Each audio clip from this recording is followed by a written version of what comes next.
A gente costuma pensar que o sofrimento vem das coisas que acontecem na vida, né? De um problema no trabalho, uma briga. Mas e se a origem de tudo isso for, na verdade, uma crença muito mais profunda? A crença de que estamos separados. Enquanto essa ideia não for examinada, a vida pode parecer uma sequência de problemas sem fim.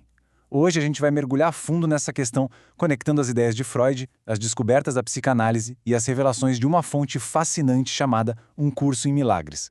E tudo começa exatamente aqui, com essa ideia central. Essa citação é tipo a lente através da qual vamos olhar para tudo hoje.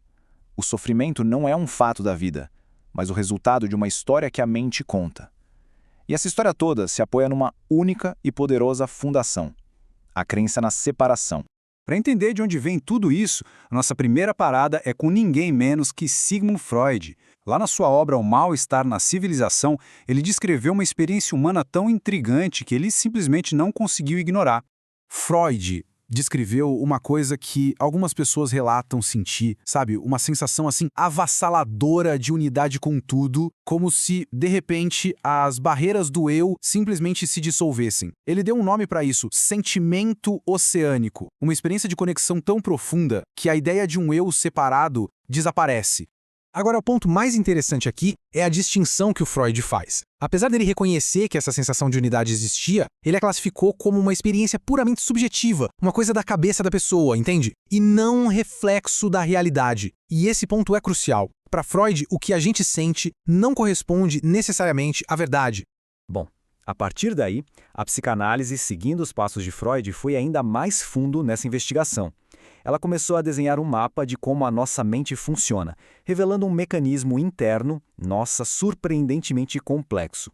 A psicanálise descobriu basicamente um processo de 3 passos que define a nossa experiência. Primeiro, a mente não tem acesso direto à realidade. Segundo, ela interpreta tudo através do filtro da nossa história pessoal. E terceiro, ela projeta os nossos conteúdos internos, aquilo que não queremos ver em nós, no mundo lá fora. Ou seja, a gente não reage ao que acontece, mas ao que aquilo significa aqui dentro. E isso nos leva a uma conclusão bem surpreendente sobre a nossa própria identidade. O eu, o tal do ego, não é essa coisa sólida e permanente que a gente imagina. É uma construção. E por ser uma construção, é frágil, é instável, ele pode falhar e muitas vezes nos leva a acreditar que um sentimento que é totalmente nosso, na verdade, vem de outra pessoa. Isso é o ego funcionando a todo vapor. A psicanálise foi brilhante em descrever o como de tudo isso. O eu é instável, a percepção é distorcida. Ela nos deu o diagnóstico completo da condição humana. Mas e este é um grande mas, ela parou por aí. E isso nos deixa com a pergunta mais importante de todas, né? Por que a mente humana opera dessa forma? Qual é a origem dessa distorção fundamental na nossa percepção? A psicanálise nos mostrou a engrenagem, mas não nos disse de onde veio a máquina. E é exatamente aqui que a nossa análise dá um salto. Para responder essa pergunta, vamos recorrer a uma fonte notável da psicologia espiritual, um livro chamado Um Curso em Milagres, que vai direto à raiz do problema. A resposta do curso é de uma simplicidade que chega a ser radical. O único problema que existe é a crença de que estamos separados da nossa fonte. Pode chamar de Deus, do universo, da própria vida. Apenas isso. Todo o resto que a gente experimenta, medo, conflito, dor, são só sintomas dessa única ideia. E isso cria um verdadeiro efeito dominó. É bem fácil de visualizar. A crença na separação dá origem ao ego, uma identidade construída para sobreviver nesse estado.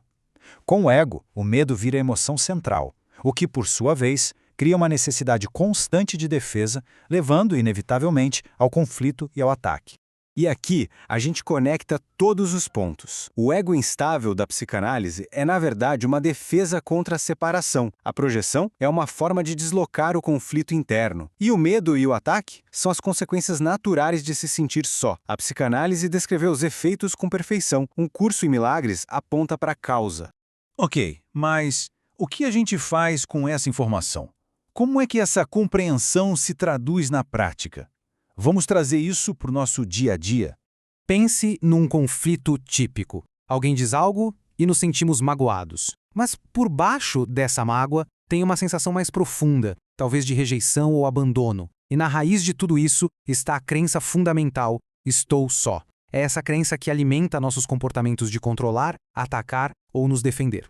E é exatamente por isso que as nossas tentativas de resolver as coisas geralmente falham.